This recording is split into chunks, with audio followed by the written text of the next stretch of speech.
If you're working in healthcare quality or thinking about it and wondered whether the CPHQ certification is really worth your time, energy, and money, this video is for you. I became CPHQ certified in 2022, and so the information I will share in this video is based on my own experience and research gathering as at the time of recording this video. Whether you are clinical or non-clinical, new to quality or deep in it, this video could be a game changer for your career. And no, this is not a paid advertisement or a paid promotion, and I'm also not affiliated with the NAHQ in no way. I'm here just to give you the full picture, facts, the process, the cost, the exams prep, and what comes after that certification. So let's dive into it.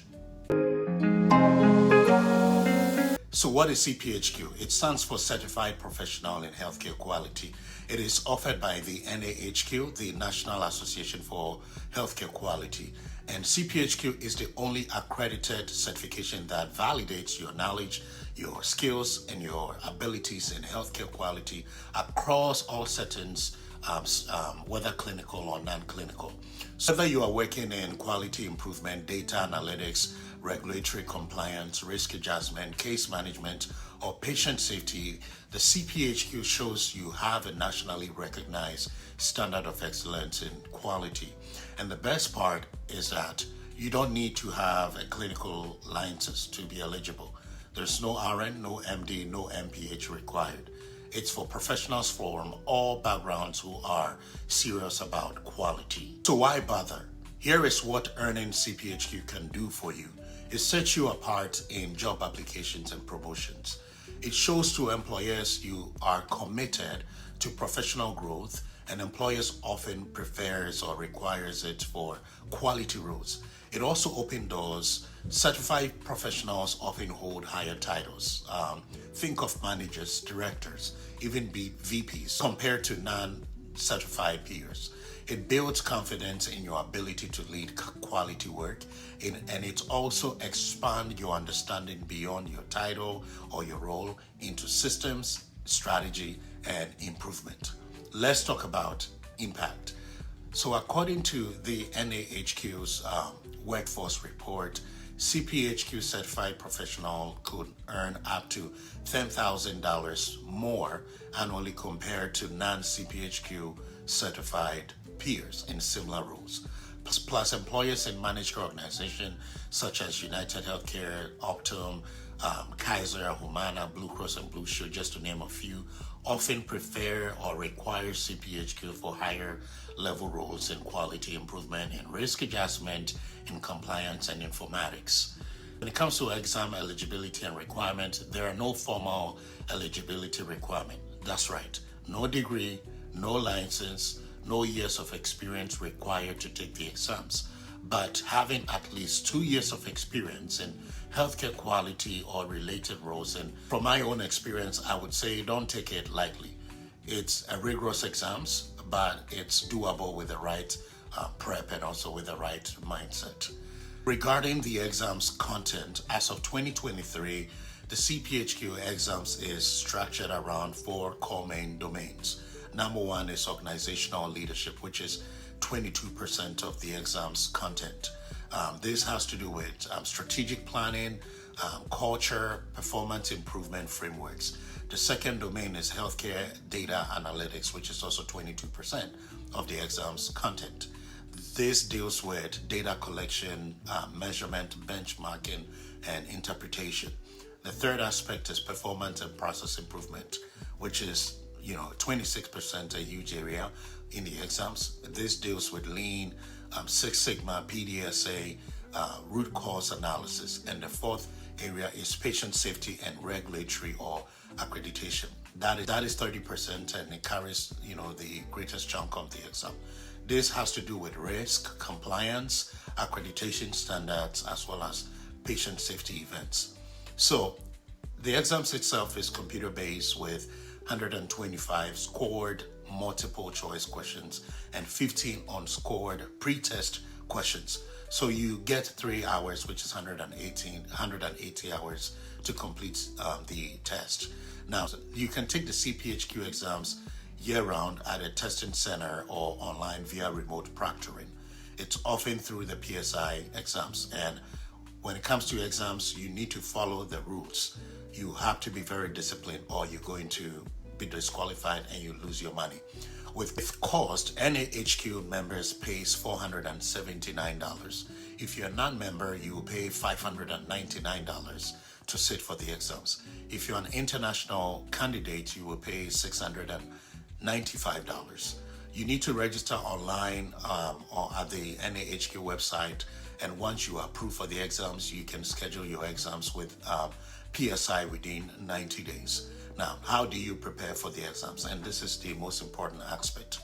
Here is what worked for me and what I recommend doing. Number one, start with the NAHQ CPHQ content outline. It will help you to know what is on the test.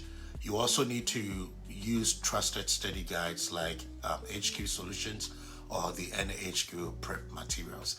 There are other online materials, but I'll make sure that it's consistent with the current exams outline. The third is take practice exams. Test taking strategy really matters when it comes to CPHQ. You have to think in the line of a CPHQ professional of how and the NHQ wants you to think. Fourth one is setting a schedule. Give yourself about 6 to 8 weeks minimum. When I took it, I think it took me anything between, about 3 to 5 months to finally be ready, working full-time, family, and all of that, right? So it depends on your work schedule and also what you can accommodate. The fifth tip I will also give is, if possible, join a study group or a cohort. It helps with accountability and also clarifications. An organization that I used to work with in the past had a cohort that they will study together and they will sponsor for them to take the certification. So check in your company and your organization to see if it's something that it's funded by the company. Tip for this exam, don't just memorize terms. It's not about cramping or cramming the terms. You need to understand the concept and apply it in real world quality scenarios. When it comes to the exams results and retake policy, you will get your results immediately after finishing the test. You would see it on the screen whether you passed or failed. You don't need to wait to find out. There is no scaled scores, just a clear status. And many people pass the exams on the second try with focused review. For me, I passed on the fourth try. I'm not ashamed to say it. If you don't pass the exams, don't worry.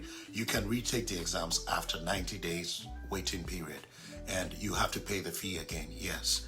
Many people pass the exams on the second try with focused review. And I mean it, focused review. For me, I passed on the fourth try. I think I'll make a separate video on that, but I think on my first try, I came out of college and I was too overconfident, thinking, it's just a simple test. I can just take it and pass. Nope. There is a mindset to this exam. I failed. The second time, I did not really study for it. I just bought some course online and just swinged it and I failed. The third time, I actually really studied. I gave it my all. I still did not pass. The fourth time, then I went in, really focusing on the areas where I needed to improve, areas that my understanding was very weak, and I was part of a cohort in the organization that I was working in, so I was really able to study. I used the NAHQ materials, which I did not in my prior attempts. So make sure you prep well. Like I said, it needs a focused review. It's not an exams that you can just walk in and you're going to pass it. It doesn't mean it's a hard exams, but you need to study and you need to really study well.